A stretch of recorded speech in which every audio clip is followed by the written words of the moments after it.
Muy bien.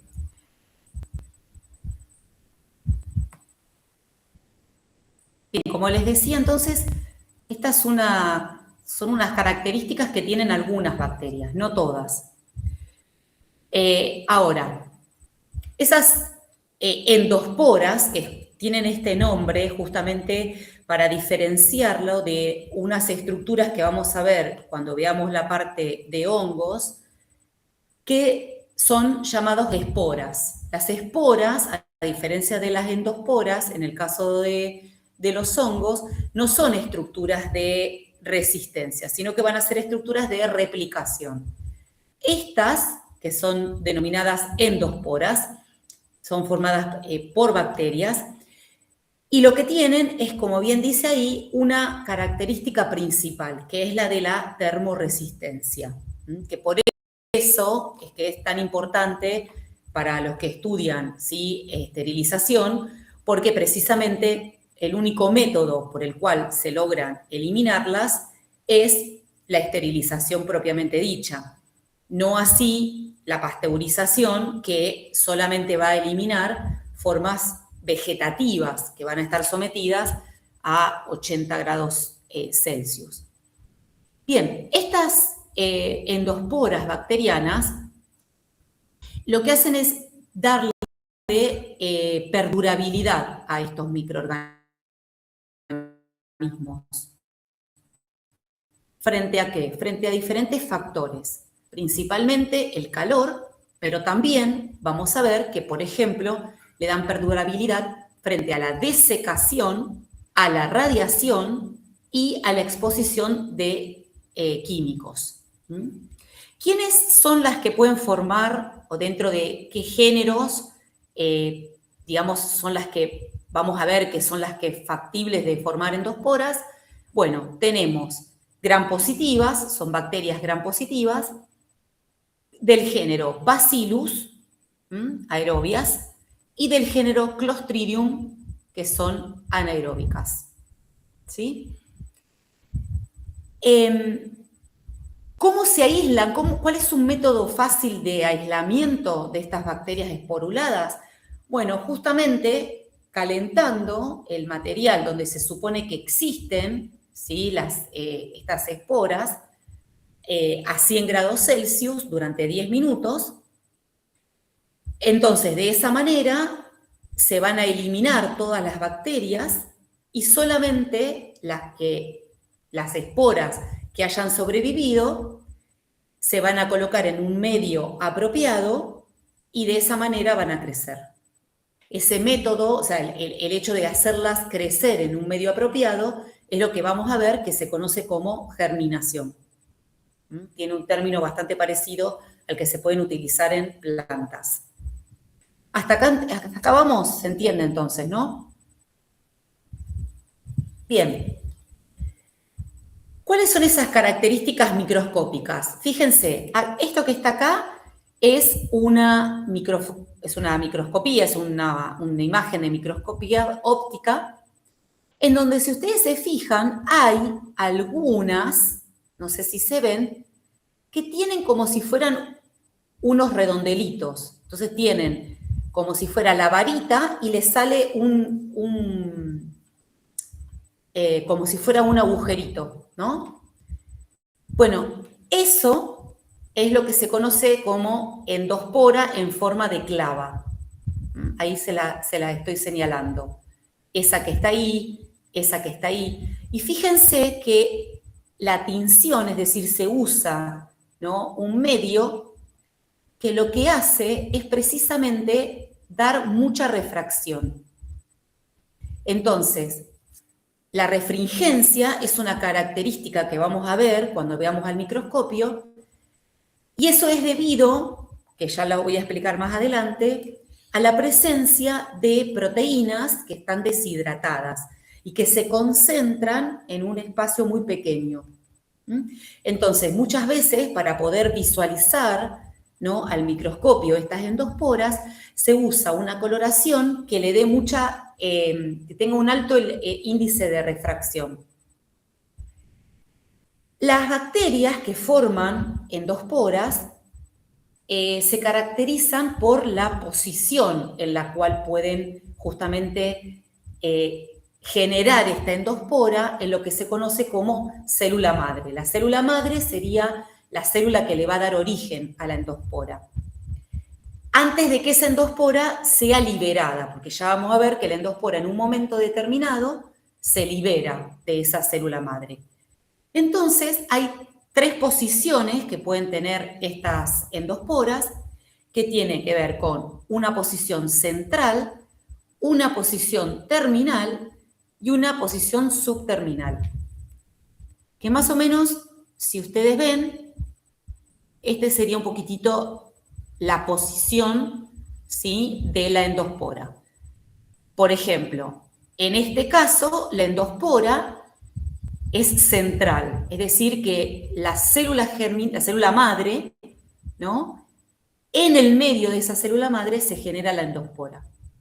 Por ejemplo, en este caso es un Bacillus megatherium.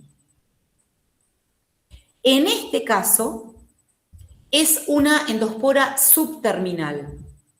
Está casi al final, pero no es en el extremo. Estas que están acá, por ejemplo, serían terminales. ¿Sí? Entonces, por ejemplo, este que está acá, sí, ¿quién me quiere preguntar algo? Ah, pensé que me preguntaban algo. Esta que está acá es bien en el extremo, y este que está acá es el Clostridium tetani, es el que provoca el tétanos. ¿Sí? Esto es una descripción microscópica, ¿no?, que a nosotros mucho es como una cuestión bastante de la teoría, ¿no? A nosotros mucho no nos interesa dónde es que la bacteria haga la endospora. Es más que nada una cuestión para clasificar, es decir, es otra pauta para poder darle nombre, ¿sí?, a la bacteria. En realidad, a nosotros lo que nos interesa es justamente que, bueno, que sabemos que estas bacterias de los géneros que ya les nombré pueden formar endosporas, y entonces por esa razón es tan importante que se logre la esterilización adecuada. Bien. Existe un proceso por el cual se genera la espora, que se conoce como esporogénesis, ¿sí? Cuando la célula está, digamos, en su vida, digamos, que está en un medio adecuado, que no tiene ninguna de estos agentes que puedan traerle, digamos, inconvenientes, se dice que está haciendo lo que se conoce como un ciclo vegetativo. Entonces esa célula se va a replicar, ¿m?, y va a formar células, ¿sí?, bacterianas comunes que van a tener su metabolismo. Ahora, ¿qué puede pasar? Puede pasar que justamente esa célula bacteriana esté en un ambiente que no le es propicio. Por ejemplo, puede ser un ambiente en el cual falten nutrientes, un ambiente en el cual no haya actividad de agua suficiente. Entonces, lo que hace en este caso estas células, es disparar, ¿sí?, genes que de por sí la célula bacteriana tiene, y a partir de ese momento se despiertan estos genes, que son genes justamente para la esporogénesis, y empieza a haber una serie de complejos cambios genéticos, metabólicos y estructurales, que lo que van a hacer es llevar a esa célula a diferenciarse. Básicamente lo que va a hacer es disparar genes que le van a indicar que lo que tiene que hacer es formar una cápsula, una cubierta, y sostener dentro de esa cápsula parte de su material genético para preservar. Entonces, una vez que está disparado ese mecanismo, ya no hay vuelta atrás. Entonces la célula lo que hace es generar esa endospora. que es la que nosotros vimos acá, ¿sí? Lo que va a suceder es luego lo que se conoce como autolisis. La célula se va a autodestruir y solamente va a quedar la endospora. Esa endospora es capaz de quedar por años y años en un estado que se conoce como estado criptobiótico. Es como si estuviera en un estado durmiente. Es como si ustedes la pusieran a esta célula, a esta bacteria, en una cápsula de estas que vieron como en las películas que los ponen a dormir, y hasta que no le den las condiciones apropiadas, ¿sí? Esa endospora queda ahí en ese estado. Metabólicamente es inerte, es decir, no hace nada. No es lo mismo que un virus, ¿sí? ¿Por qué? Porque esta endospora no necesita de estar dentro de un organismo. ¿Tá? Puede estar en un medio adecuado y germinar. Sí puede pasar que nosotros, por ejemplo, sí podemos adquirir las endosporas, por ejemplo, en una conserva, y adentro nuestro tiene las condiciones apropiadas y entonces esa endospora va a germinar. ¿Sí? Pero no es que necesite de meterse adentro de una célula como sería el caso de un virus. ¿Se ve la diferencia? Bien. Bien, este proceso de esporulación es uno de los procesos o fenómenos de diferenciación más complejos que tiene una célula bacteriana. Y lo que hace es, digamos, trae aparejado una serie de cambios morfológicos, ¿sí? Hay una concentración del material proteico en la zona de formación de la espora. Es decir, cuando se disparan los genes que son los que van a estar encargados de generar estas endosporas, se empiezan a sintetizar determinadas proteínas y esas proteínas se van a concentrar, se van a acumular justamente en la zona en donde se va a formar la endospora. Es la razón esa por la cual, al aumentar ese material proteico, es lo que le va a dar un mayor índice de refracción en esa zona, que es lo que nosotros alcanzamos a ver, ¿sí? Acá, cuando vemos, ¿sí? Que refracta. Al microscopio vamos moviendo el micro y vamos a ver como que eso resalta, ¿sí? A la luz. Bueno, lo que va a hacer la célula es almacenar material para justamente tener luego el proceso de degradación y el proceso de síntesis de un ácido, que es este que está acá, que es el ácido dipicolínico, que es un ácido que solamente está presente, es este que está acá, ¿sí? Solamente está presente en las endosporas. Es decir, este ácido no está presente en las células vegetativas. Entonces, justamente, los genes que se van a disparar, los genes que van a estar encargados de producir esta esporogénesis, codifican para este ácido. Este ácido se combina con calcio. Entonces, lo que va a hacer es formar como una gran estructura, como una red, ¿sí? Y eso es lo que le va a dar la estructura de, digamos, de protección.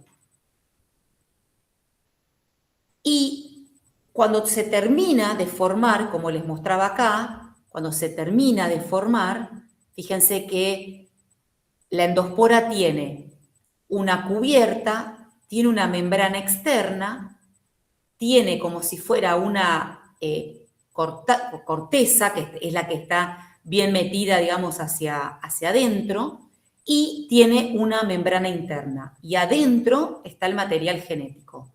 O sea, imagínense que el material genético está muy bien resguardado ahí adentro, ¿sí?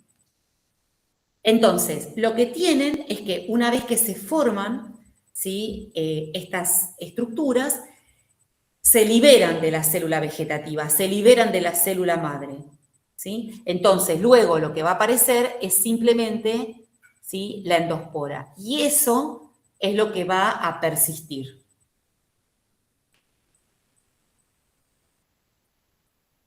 ¿Estamos hasta acá? Sí. Bien. ¿Qué propiedades tienen, ¿sí? Estas endosporas? Bueno, como les dije, no presentan actividad metabólica. Es decir, no hacen nada. ¿Mm? Y tienen una gran resistencia al efecto del calor. ¿Por qué tienen esa gran resistencia al efecto del calor? Por la combinación de un bajo contenido de agua. Acuérdense que el agua, ¿sí? Es un buen conductor del calor. Entonces, estas células tienen muy bajo contenido de agua, aproximadamente un 15%. Esperen que se me está descargando, aguántenme.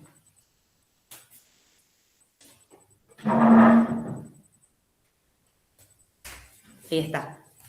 Y además está sumado a esa estructura de ácido dipicolínico que también le da justamente resistencia al calor.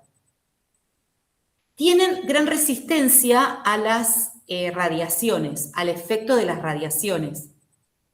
Eso es debido a puentes disulfuro que están presentes en las proteínas de la cubierta externa. Estas proteínas tienen alto contenido de cisteína. Acuérdense que la cisteína es una de las proteínas que, por ejemplo, también está presente en el pelo, es el que le da el color, el olor cuando se quema el pelo. Entonces, ¿qué pasa? Esa cisteína es capaz de formar puentes disulfuro y eso le da una gran resistencia al efecto de las radiaciones. Y por último, también tiene un gran efecto de resistencia sobre productos químicos. ¿Por qué? Porque tiene la cubierta que es impermeable, ¿sí? a estas sustancias. Entonces, fíjense que esto que yo les dije al principio, ¿no? La perdurabilidad frente al calor, frente a la desecación, frente a la radiación y frente a los agentes químicos, es precisamente por toda esa estructura que se forma cuando se disparan los genes, ¿sí? Para formar las esporas. Ahora, ¿esto es siempre así? No, puede pasar que esas endosporas se dispongan en un medio adecuado. Entonces, lo que se conoce es digamos, el proceso inverso, es lo que se conoce como germinación. Eso puede pasar porque justamente las endosporas estén en un medio adecuado, haya disponibilidad de glucosa, haya disponibilidad de aminoácidos, haya disponibilidad de... Buenas tardes, ¿cómo va Richard? Haya disponibilidad de nucleótidos y también puede ser que se dispare por un shock térmico, es decir, uno dándole, digamos, calor, ¿sí? Haga que revierta, ¿no? Se rompa la estructura y empiecen a germinar. En la germinación, ¿qué es lo que va a pasar? Bueno, por un lado va a perder la resistencia térmica, ¿sí? ¿Por qué? Porque la pared que se forma de la bacteria, ¿sí? Perdón, vamos por partes. Primero, pérdida de la resistencia térmica. Ahora cuento lo otro. Estoy mezclando las cosas. Aparición de respiración. Es decir, las bacterias que hacen respiración empiezan a tener su metabolismo. aparece la actividad enzimática. Ya no hay más síntesis del ácido dipicolínico, por lo tanto se excreta, ¿sí? Y también se van a excretar péptidos y aminoácidos que son propios de la estructura de la endospora. Se rompe la cubierta y se genera lo que se conoce como tubo germinativo, que sería como si fuera una pequeña prolongación, ¿no?, de la célula hasta que se da por completo la formación de la célula vegetativa. Lo otro es que hasta tanto se vaya formando la célula, digamos, completa, la pared celular de la bacteria está incompleta. Entonces, esa bacteria todavía no tiene mucha resistencia, ¿sí? Porque hasta tanto se forme por completo la pared celular de peptidoglucano, entonces puede ser que a lo mejor todavía no esté completa. Con lo cual, puede ser que la coloración de Gram no sea definitiva. Entonces nosotros a esas bacterias todavía no las vamos a poder ver teñidas, ¿sí?, adecuadamente. Y esto viene relacionado al tema que les voy a contar después. Hay una gran permeabilidad en esta instancia a moléculas como el ADN, es decir, material genético. Y eso puede favorecer un fenómeno que es un fenómeno de transferencia de información genética que se denomina transformación, que ahora les voy a contar cuáles son. Hasta acá, preguntas, dudas, ¿se entendió?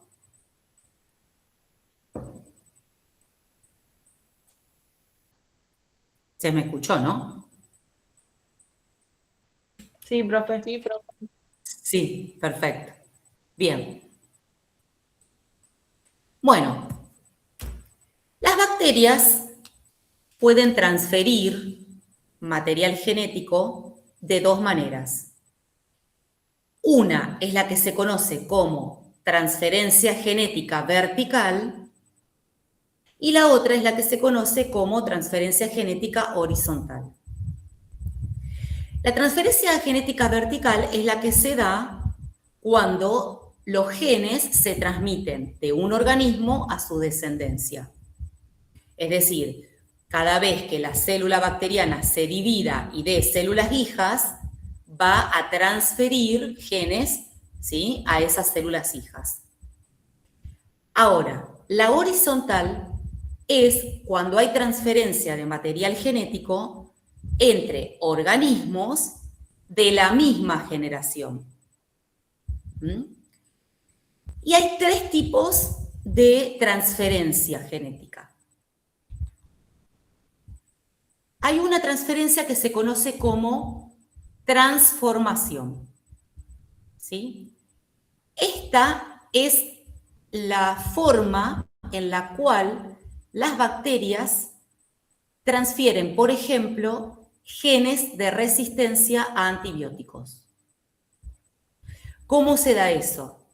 Hay una célula que se dice donadora, que en un momento se lisa, es decir, se rompe, y el material genético, por ejemplo, en este caso, el rojito, ¿sí?, se transfiere a una célula aceptora. Entonces, ese material genético libre, ¿sí?, pasa a la célula aceptora. Entonces, fíjense, esta célula tenía el gen rojito para la resistencia al antibiótico y ahora esta célula lo adquiere, lo incorpora y por lo tanto ahora esta célula va a ser resistente a ese antibiótico. ¿Se entiende? Ese es el fenómeno de transformación. El otro fenómeno es el fenómeno de transducción.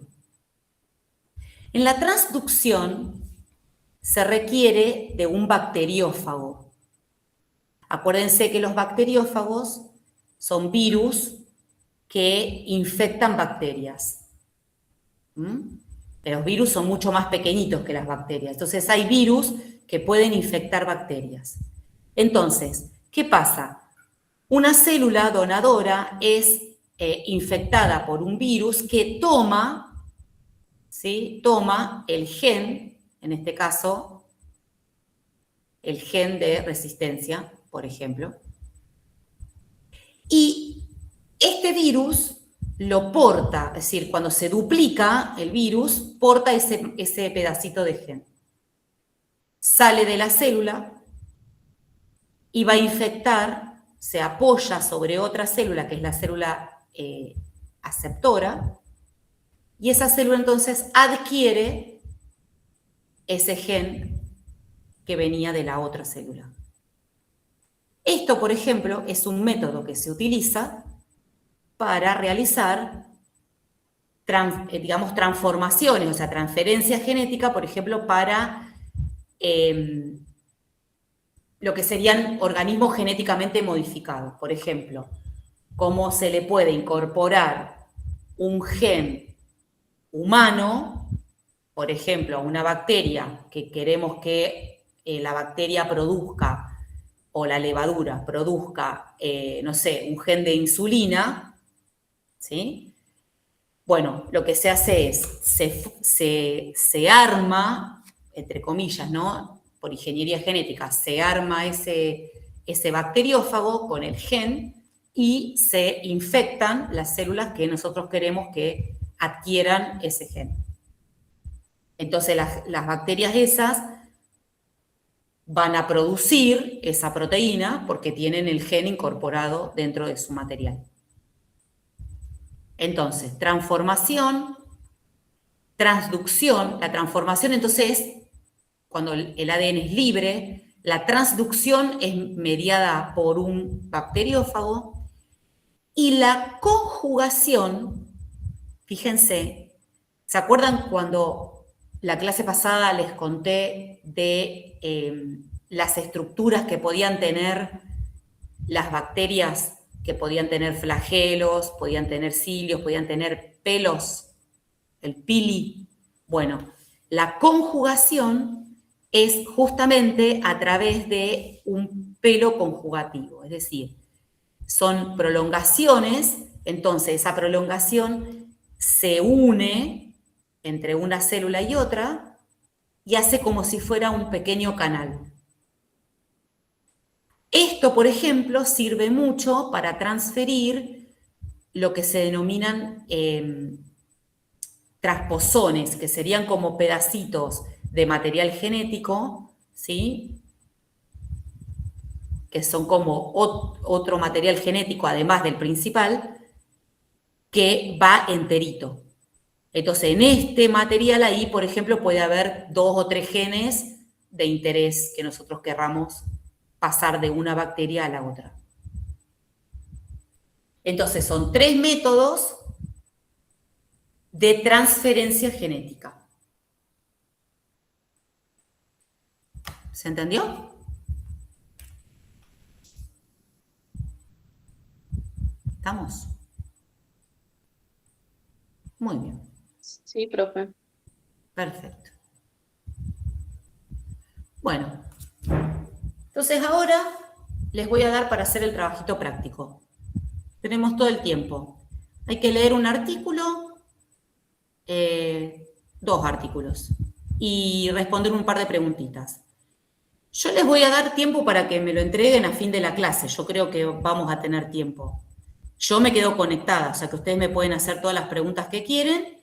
Lo voy a subir en Word, así si ustedes quieren pueden copiarlo, ¿sí? Y entregármelo. O si lo quieren hacer a mano, lo pueden hacer a mano y le sacan foto y me la mandan, como ustedes quieran.